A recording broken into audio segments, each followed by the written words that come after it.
How's it going, everybody? This is Beat the Bush. This is the Gemilai Molight coffee grinder. This one particular is in white, although I think it's more like an ivory color, and it also comes in gray. It uses a conical burr, meaning it's in a cone shape rather than a flat disc. Has 60 step sizes, so you can adjust it as necessary. It grinds in either a timed mode or a manual mode. For the time mode, you can activate it in two different ways, either this up button over here or the micro switch right here. The width of this portafilter holder, it's meant for 58mm Gemilai portafilters. I have a different version for a Ranchilio, and it actually does not fit here. Very little wastage inside. I'd say if you knock it a little bit, you might lose only maybe 0.1 or 0.2 grams inside. Let me go back and unbox this and show you what's included.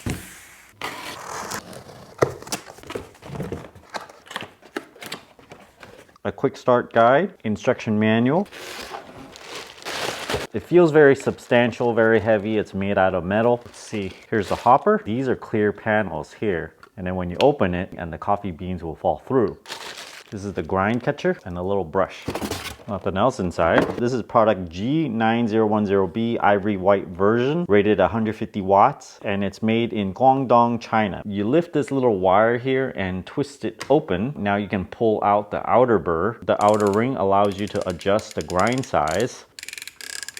The beans fall on this bigger step on the top here to get crushed, and then the bottom has a finer edge for further crushing. The top part of the burr has 5 points here, and it's responsible for crushing the whole beans, and then it falls further down for further crushing. And then internally at the bottom, it looks like it's made out of this high density nylon again, and that's what pushes all the grinds outwards. We'll put this back in and see what that looks like.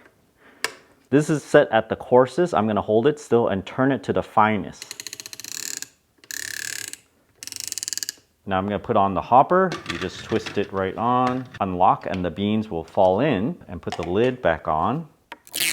The lip of this dosing cup is 57.35 millimeters. This is a 58mm portafilter, so I can just tip it right on top. There's a little bit of slack so I can shake the grinds in. Unfortunately though, my Ranchilio 58mm bottomless portafilter does not fit in this little holder here. It's a little bit too big. And this thing is a little bit too small. So that means I'm gonna have to use this little cup, push it in there and get my grinds. I can push this safety switch here. It beeps thinking that the hopper is on, and then we can turn the burrs. The bottom's held on with just 4 rubber feet. I've opened it up. There is a control board here. These 2 wires goes to the motor. These 2 wires goes to the switch at the very top. This red connector here is the AC in, and then the green wire is ground that goes to the case. There's also 1 wire that goes to the display here, and then another wire for the switch in the front here. The control board towards the top, and there's a little circuit board for the switch for the portafilter there. This whole base is very heavy. It's some kind of cast alloy, most likely aluminum, and so is the body over here. This is a plain vanilla DC motor, but it seems like you cannot change the speed of the motor though. There's just 1 speed here. There's also the speaker right down here. Right now it's on manual mode when it shows the up arrow and 00. You can either activate the manual mode by pressing the up button or with this micro switch right here. So if I press it, it starts. There's a counter that counts up the number of seconds, and when I release, it stops. And then this goes to 0 after 2 seconds. Or you can put your dosing cup here and just press the up button once. It will start, and when you want to stop, you press it again, it stops, and then after 2 seconds, this goes to 0. If you want a more automatic timed mode, press and hold the on button for 2 seconds. It goes to time mode. If you want to increase or decrease the number of seconds of grinding, it goes all the way down to 5 seconds and all the way up to 60 seconds. So you can do some experimentation to see how many seconds it needs for a certain weight of grinds. Put in some coffee beans. And then when you unlock it, all the beans drops into the bottom. Now let's take a look at the grind size. It goes from 0 all the way up to 12. And between each number, there are 5 clicks for a total of 60 clicks. Here's a guideline on what numbers to grind for what type of coffee. I'm grinding for espresso, so I'm gonna grind it at 4.5 to begin with. Going from 3 to 6, there's 15 full clicks, a nice selection to pick from.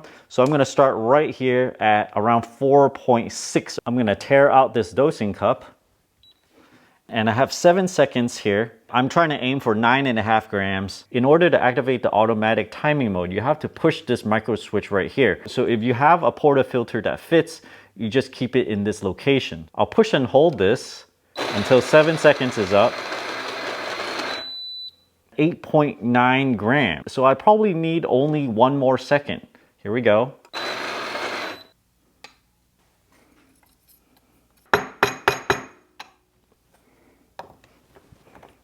Now I wonder if there's any left in there. If I shake it a little bit, some of it comes out. So potentially after you grind, you could shake it a little bit and get a little bit more out. You can then lock it to remove the top to check out what's going on inside, which is probably not recommended because you got all these coffee beans. It's kind of messy to handle. I can try to pour it back out. But you do have some partially ground beans in here. I think a better strategy would be to pre-weigh your coffee beans and only put in what you want to grind and not leave any coffee beans in the hopper. 4.3 was too coarse, so I'm gonna dial it all the way back to just 4.0. I cleaned up all the grinds in there already. I'll put 9.5 in here, close it up, turn it to unlock so all the beans fall through, close the lid, and then just press up and see how many seconds it takes to grind that 9.5 grams. About 12 seconds or so. I'm gonna see if I can knock some more out. There's a little bit of stuck grounds in there. Here, tear it out. Maybe 0.1 grams stuck somewhere. Just based on experience, this grind size still looks a little bit too coarse, but I'm gonna brew it and see how it does. There's my prepared puck.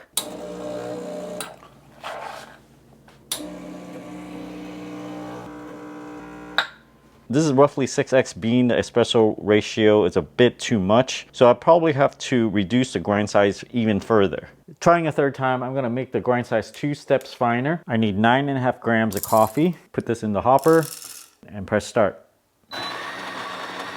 7, 11. I'm short 0.7 grams here. Maybe if I tap it a little bit. I have one little lone bean that's stuck on this little ledge here, so it couldn't fall down. Now there's only 0.2 left in there. I'm going to move it to another container and then put this in here. This should be 9.5.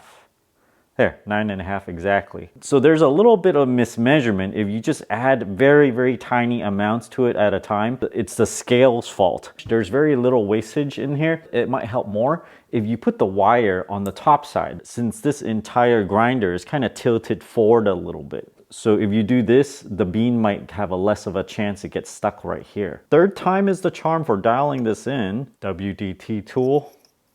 This still looks a little bit too coarse in my experience, so we'll see how this turns out. I can tamp it a little bit more, adjust it based on what I see. Hopefully this slight adjustment will make it so that I get 1:2 ratio.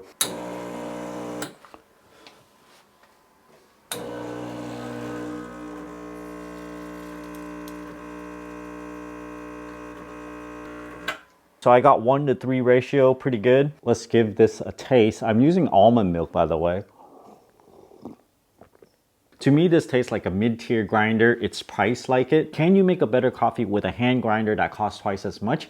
I'd say yes. It's noticeable, but you would pay a lot more just to get that little bit left. After drinking this a few times and dialing it in, I can definitely accept it. Even though I gotta knock it a little bit to get all the beans out, it still makes it a lot easier than hand grinding it or even using a drill with a hand grinder. To get the best tasting coffee, I would drink your coffee within 1 month of the roast date. And if it doesn't have the roast date, well, it probably means it's longer than 1 month. On top of that, oxidizing the beans is your worst enemy.